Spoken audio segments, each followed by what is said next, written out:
محترم ناظرین، کبھی آپ نے سوچا ہے کہ روح کیا ہے؟ مختلف مذاہب میں، مختلف زبانوں میں یا مختلف لوگوں کے یہاں، چاہے وہ سائنس کے علم کو ماننے والے ہوں یا دین کے علم کو، وہ روح کو کیا سمجھتے ہیں؟ اس روح کا وزن کتنا ہے؟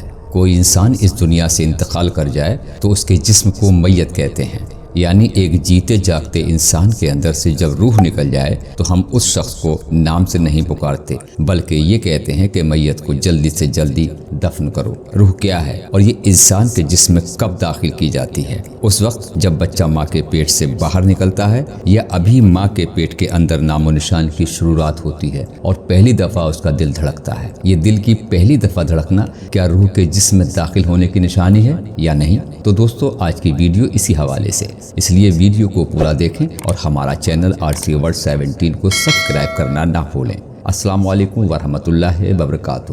کل نفس ذائقۃ الموت، یہ قرآن کریم کے الفاظ ہیں۔ اس میں جو لفظ استعمال کیا جا رہا ہے وہ نفس ہے، لیکن آپ اس کا ترجمہ یا تشریح جہاں بھی پڑھیں گے تو اس کا ترجمہ یوں کیا جاتا ہے کہ ہر ذی روح کو موت کا مزہ چکھنا ہے، یعنی ہر وہ انسان، جانور، چرند پرند، پودے جو آپ کو زندہ نظر آتے ہیں، انہیں ایک دن موت کا مزہ چکھنا ہے۔ ان کے اندر روح موجود ہے۔ اب سوال یہ پیدا ہوتا ہے کہ ان ارواح میں، ان روحوں میں فرق کیا ہوگا؟ کیا نفس الگ چیز ہے اور یہ روح الگ چیز ہے؟ اس فرق کو جاننا بہت ضروری ہے۔ اس حوالے سے مشہور اسکالر جاوید غامدی یہ کہتے ہیں کہ اللہ تعالیٰ نے قرآن کریم میں نفس کا لفظ استعمال کیا ہے۔ روح، جسے ساؤل بھی کہا جاتا ہے، یہ بنیادی طور پر گریک زبان کا ایک لفظ ہے۔ اس کا اسلام کی زبان سے کوئی تعلق نہیں، کیونکہ قرآن میں نفس کا لفظ استعمال ہوا ہے، اور نفس وہ جو اللہ تعالیٰ پیدائش کے وقت بچے کے اندر پھونک دیتا ہے اور پھر وہ اس دنیا میں آتا ہے۔ یعنی نفس یہ ہے جو آپ کو اچھے کام کی طرف بھی مائل کرتا ہے اور برے کام کی طرف بھی مائل کرتا ہے۔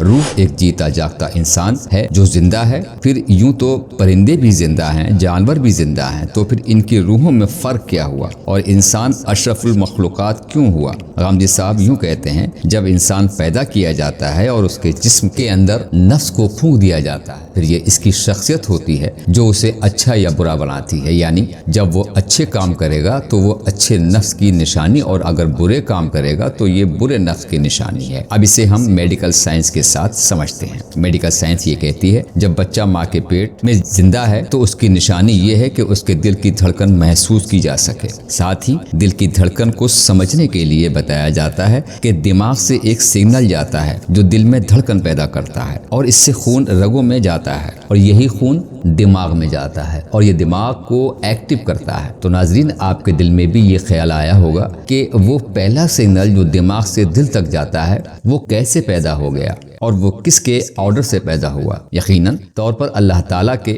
کن فیکون، وہ کہتا ہے ہو جا اور وہ چیز ہو جاتی ہے۔ اللہ رب العزت کے کہنے پر ہی وہ پہلا کرنٹ سگنل پیدا ہوتا ہے جو دل کو دھڑکاتا ہے اور دل کی دھڑکن جاری رہتی ہے۔ میڈیکل سائنس یہ کہتی ہے کہ دل تیسرے یا چوتھے ہفتے میں دھڑکنا شروع کر دیتا ہے، لیکن دینی علم یہ کہتا ہے کہ ماں کے پیٹ کے اندر بچے میں روح تیسرے یا چوتھے مہینے کے بیچ میں آتی ہے۔ اب ان دونوں میں فرق کیا ہے؟ ان دونوں میں صحیح کون سا ہے اور بالکل صحیح کون سا ہے؟ یہ سوال اپنی جگہ پر اب بھی موجود ہے۔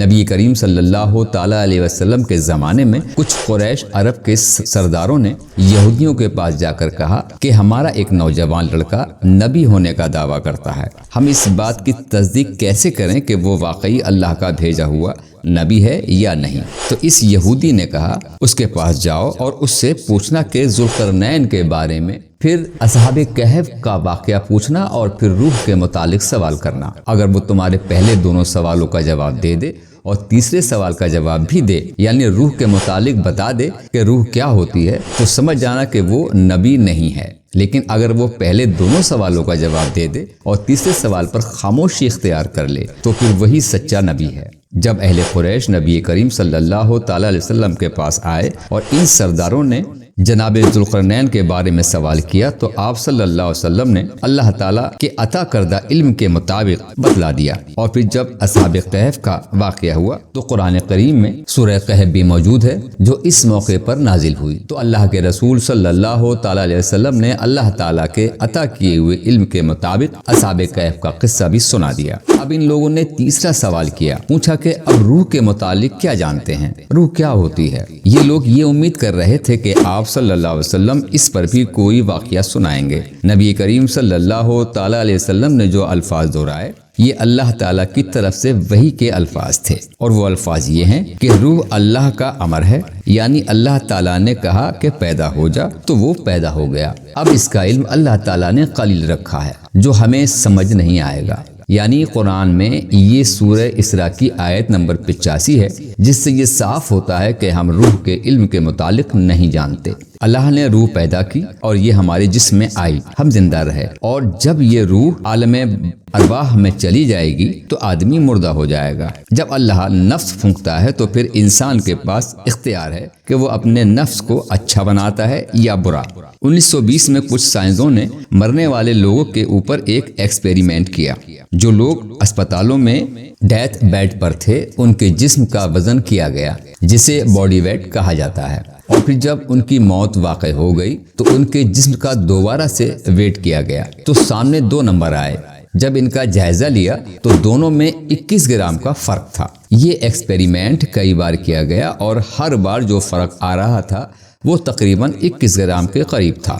لہٰذا 1920 کے اس سال میں سائنسدانوں نے یہ اعلان کیا کہ ہم نے روح کے وزن کو ناپ لیا ہے اور یہ لگ بھگ 21 گرام کی ہوتی ہے۔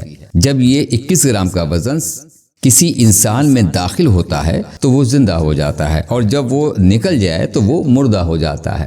لیکن آج کی میڈیکل سائنس نہ تو اس 21 گرام کے ویٹ کو ایکسیپٹ کرتی ہے اور نہ ہی دین ہمیں روح کے بارے میں بتاتا ہے اسے مانتی ہے۔ البتہ موت کیا ہے تو اس کے متعلق سائنسدانوں نے 200 جواب دیے ہیں، لیکن ہر جواب سے پہلے ایک لفظ موجود ہے، شاید موت یہ ہے، شاید موت یہ ہے، یعنی جب انہیں ابتدا کا ہی نہیں پتا کہ روح کیا ہے تو وہ انتہا تک کیسے پہنچیں گے۔ ہمیں سورہ اسراء کی آیت نمبر 85 پر افتتاح کرنا ہے کہ روح اللہ تعالیٰ کا امر ہے، بس اللہ نے کہا پیدا ہو جا، یہ پیدا ہو گئی، اور اللہ تعالیٰ نے اس کا بہت تھوڑا علم دیا ہے۔ اللہ سے دعا ہے کہ وہ ہمیں نیک راستے پر چلنے کی توفیق عطا فرمائے، نیک اعمال کرنے کی توفیق عطا فرمائے، آمین یا رب العالمین۔